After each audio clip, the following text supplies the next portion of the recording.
Assalomu alaykum, hurmatli O'zbekiston Respublikasi Prezidenti Shavkat Mirziyoyev.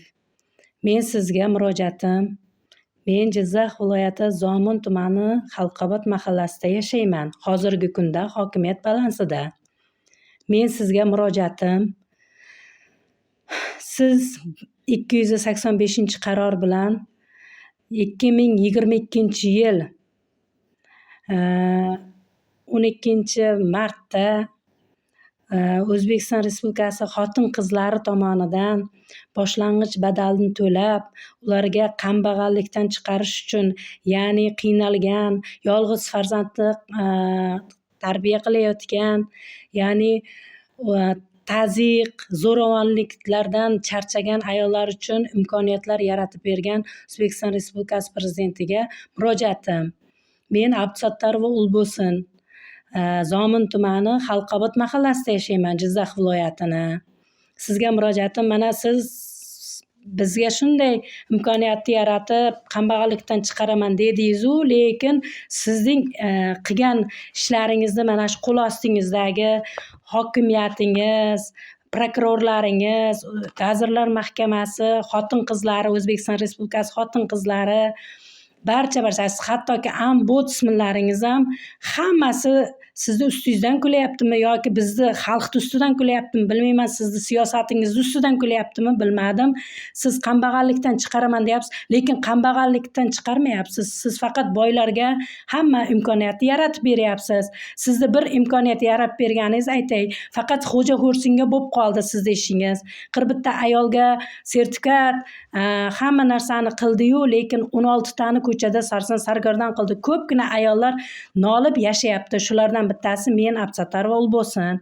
Men sizga murojaatim, nima uchun bizni aldashga, mana shu qo'l ostingizdagilar bizga yomonlik qilishga nimaga yo'l qo'yib beryapsiz? Biz O'zbekiston uchun nima uchun xalqni qiynaydi bular?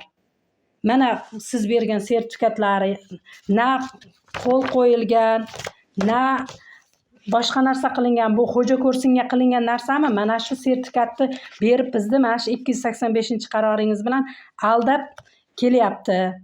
Zomin tumani hokimiyati, xotin-qizlari, hattoki uy qurilishidagi investorlargacha aldab kelyapti. Meni mana shu hokimiyatni balansiga o'tkazib qo'yib, hokimiyat xodimlari, investorlar, maklerlar bilan kelib, uyingni sotib, seni mana shu hokimiyat uyini seni nomingga o'tkazib beramiz deb aldadi. Unga ham ko'ndim, mayli boshpana bo'lsa bo'ldi dedim. Lekin men qayerga boray? Mana sizga, mana shu ombudsmanlarga, prokurorlaringizga, hattoki FXD xodimlaringizga chiqqanmiz. Mana shuncha xatlarimiz turibdi, mana xatlarimiz. Bu xatlar javob xatlar. Yana hokimiyatdagilaringiz javob xat jo'natadi. Yana agar portalga, vazirlikka chiqsang, senga qat'iy chora ko'ramiz deb qo'rqitadi. Biz nima qilaylik? Endi yana bir sizga yolg'on haqiqat ko'rsatib qo'yay. Mana bunaqa kalitlarni berib, uyingda remonti bo'lgandan keyin bu uydan borib ko'chib yashaysan deb boshqani kirgizib qo'yadi, kalitni almashtirib qo'yadi hokimiyat xodimlaringiz. Siz qayerga qarayapsiz? Xalqni qancha ezilishini, yana qanchasini kutasiz? Nima uchun ayollarni bunday endi ayollarimiz borki, yengillik, fohishalikka o'tib ketmasin. O'zbek boshidagi ro'molini yechib erkakka aylanib qolmasin. Nima uchun siz yomon ko'rinishingiz kerak? Sizni olib borayotgan siyosatingizga nimaga hammasi qarshi chiqyapti? Qo'l ostingizdagi nimaga har doim siz qonun chiqarasiz, siz siyosat qilasiz, sizni siyosatlaringizni faqat xalq xursand bo'lib qabul qiladi? Nima uchun qo'l ostingizdagilar bunaqa ishlar qiladi? Qayerga qarayapti?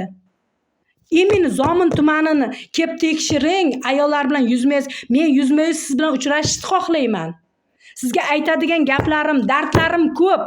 Sizni orqangizdan mana shunday qiynalib ketdim. Faqat siz qaror chiqaryapsiz. Biz nimaga ayollarni qiynayapsiz? Nimaga uysiz qilyapsiz?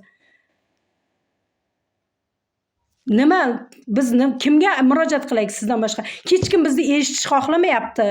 O'zbekiston Respublikasi xotin-qizlari eshitish xohlamasa, ustimizdan viloyat xotin-qizlari eshitish xohlamasa, ombudsmaningiz ustimizdan kulib xat jo'natib borsa, Vazirlar Mahkamasiga borsak, xatimizga javob xati kelmasa, 2022-yildan men charchab ketdim. Oxir majburman men ijtimoiy tarmoqqa joylashishga. Meni ko'rib turgan O'zbekiston xalqidan yordam so'rayman. Men O'zbekiston Respublikasi prezidentidan yordam so'rayman. Menga yordam bering, meni boshpanali qiling. Bitta bolam bilan qayerga boraman? Erta mana hokimiyatni uyini ham olib qo'ysa, men boshpanasiz, yolg'iz ayol. Men kimga dardimni ayting. Axir siz yurtni boshqaraman, ayolni ko'z yoshini oqizmayman deb televizorda gapirasiz. Biz sizni xursand bo'lib eshitamiz. Nima uchun yana biz yig'lashimiz kerak? Nima sizni xodimlarga kuchingiz yetmaydimi? Yo shunchaki majlisbozlikmi? Yo shunchaki qarsak chalishmi? Axir zominingiz ayollarni eshiting, ha? Menga o'xshagan ayollar yana qancha? Lekin men to'g'ri, men siz bilan uchrashishim uchun balkim meni yo'q qilib yuborarman shu hokimiyat xodimlaringiz. Balkim mana shu video chiqqandan keyin menga ta'ziq o'tkazar yana. Bolam bilan yana qiynar meni. Shuncha qiynagani kammi O'zbekiston xalqini? Meni qiynagani kammi? Men charchadim. Men sizga murojaat qilaman, menga yordam bering. Menga boshpana bering. Unday desam, bunday deyapti, bunday desam, men imkoniyat so'rab hokimdan so'rayapman. Mayli, o'sha kam ta'minlangan uyini ber, mayli. O'sha yetadigan mablag' bilan ta'minlaydigan ish bilan ta'minla deb aytayapman-ku. Men kistangdan pul ber demayapman-ku hokimiyatga ham, viloyatga ham. Yordam berish shunchalik qiyinmi? Mayli, agar dedi uyingni sotib, xotin-qizlar aytdi, hokimiyat xodimlari aytdi, uyingni sotib dedi, oddiygina dedi, hovlicha olib beramiz dedi.